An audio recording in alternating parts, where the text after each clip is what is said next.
Okay, Niners fans, we are here to talk about why Browns versus 49ers might be more dangerous than it looks.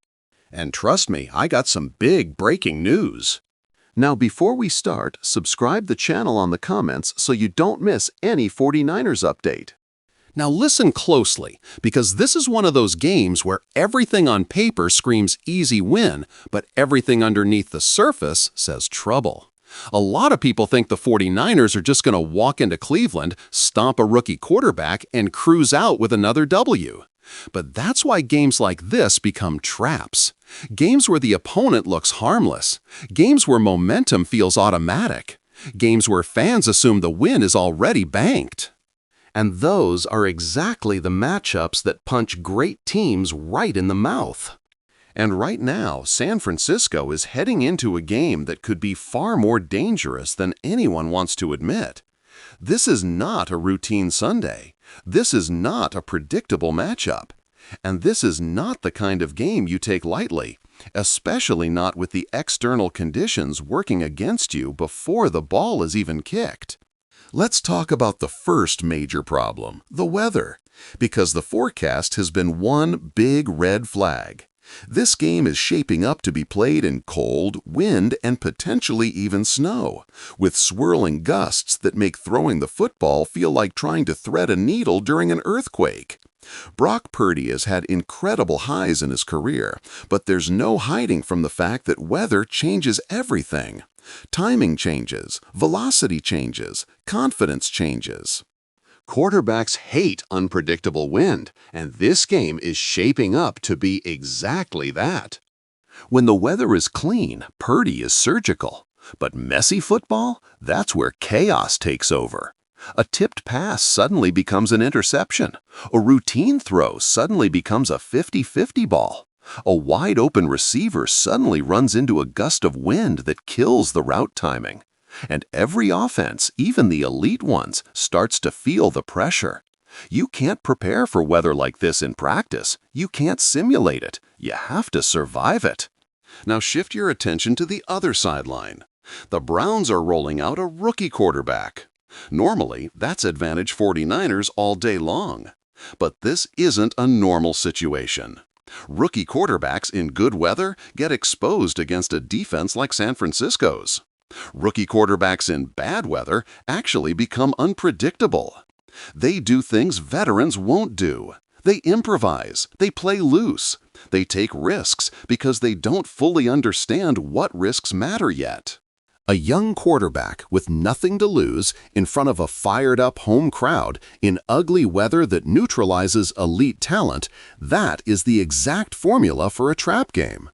A veteran quarterback becomes cautious in these conditions. A rookie might go full backyard football, and defensive coordinators hate that. All your planning gets thrown out the window the moment the kid starts running around, ignoring structure, and using the weather to his advantage. This is not a situation the 49ers should underestimate. The Browns know that nobody expects them to win. They know that all the pressure is on the 49ers. They know that if the weather slows down the passing game, this becomes a trench fight. And a trench fight is where underdogs thrive. And that brings us to the next angle, the psychological trap. Teams don't fall into trap games because of talent gaps. They fall into trap games because of emotional gaps. Overconfidence, distraction, a schedule that makes you look ahead instead of locking in on the present. And every time a top-tier team assumes victory, their intensity drops just 1%. That's all it takes. 1% is the difference between a crisp third down stop and a sloppy missed tackle. 1% is the difference between a 60-yard touchdown run and a harmless 4-yard gain.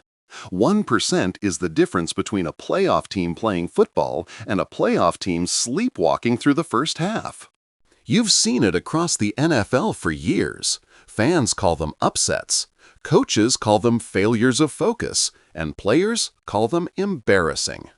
Now think about the 49ers specifically. They're the better team. They know they're the better team. Every analyst on TV is picking them. Every fan assumes this is a win. When you hear that enough, it's human nature to relax, even just a little. But football punishes relaxation harder than any sport. Every single oversized giant in NFL history has been tripped up by a "that should have been an easy win" opponent. And the Browns, they're not walking into this with fear. They're walking in with disrespect in their ears. Every sports show calling this game a mismatch. Every prediction giving them no chance. Every conversation making them invisible. That fires a team up. That fuels a locker room. That builds a dangerous mentality, especially at home. And with a rookie quarterback, he's not carrying pressure. He's playing free. He's playing fast. And he's going to take shots downfield because he knows nobody expects him to succeed. That kind of mindset is dangerous in bad weather because it turns chaos into opportunity. Meanwhile, the 49ers enter with expectations. Fans want dominance. Analysts want precision. The team wants a clean, efficient performance. But in storms like this, you don't get clean games. You get mud. You get mistakes. You get survival. And survival football requires grit, not elegance. Let's dig deeper into what the weather specifically does to the 49ers' strengths.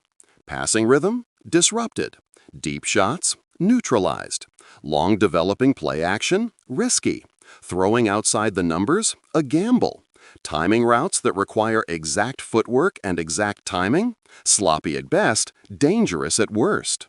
This kind of environment turns the game into a physical brawl. And while the 49ers have the power to win those, that's not how they ideally want to operate. The Browns, on the other hand, would love a game where the ball barely flies, where every drive is a grind, where mistakes outweigh talent. That's the formula underdogs lean on when the weather becomes the great equalizer. Now consider the pressure on Purdy, because this game could also become a narrative trap. Social media is waiting, analysts are waiting, critics are waiting. Any game where Purdy struggles gives the doubters fuel, even if the weather is the real reason. That pressure creeps in quickly if he throws an early interception or misses a wide-open throw because the wind killed the ball. The conversation shifts instantly. You can already hear it. Is Purdy regressing?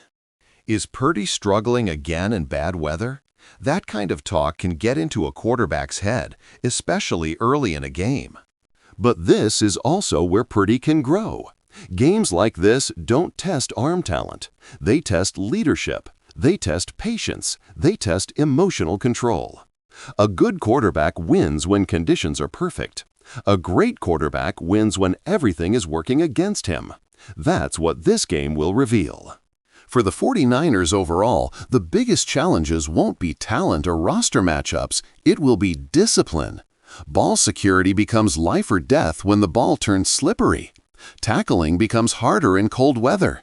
Blocking becomes more physical. Field position becomes a weapon. One mistake can swing an entire half. One fumble can flip momentum. One missed assignment can put a rookie quarterback in position to hit a shot that nobody expected. Special teams might matter more than the offense. A single long return could be the difference between a low-scoring grind and a comeback situation. This is the type of game where field goals become terrifying. Even extra points become unpredictable in high wind. This game could easily swing on a missed kick, a bad snap, or a misjudged punt return. And then there's the fan energy. Cleveland fans in cold weather, they're built for this. They get louder the worse the conditions get. They rally behind the underdog mentality. They smell blood in trap games. And if the 49ers start slow, that stadium will turn into a snow-covered pressure cooker. But here's the key point. The 49ers can still win this game. They just can't win it the way fans want. They can't expect a smooth, dominant, highlight-packed performance. They have to be ready for a street fight. They have to play ugly football and survive the chaos. And if they do that, it becomes a statement win, because these are the games championship teams grind through. Winning when everything is perfect proves nothing. Winning when the field is your enemy, the weather is your enemy, and the momentum is slipping, that's championship DNA. The 49ers have it. They've shown it. They just have to tap into it again. This game might look like a mismatch on paper, but that's a lie. This is a trap, a dangerous one, a weather-driven, rookie quarterback-fueled, underdog, energized trap. And if the 49ers walk in with the wrong mentality, this is the kind of matchup that flips a season upside down. But if they walk in prepared, focused, and ready to grind, they walk out with a win that means more than fans will ever see on a scoreboard. Because sometimes the most important wins come from surviving, not dominating.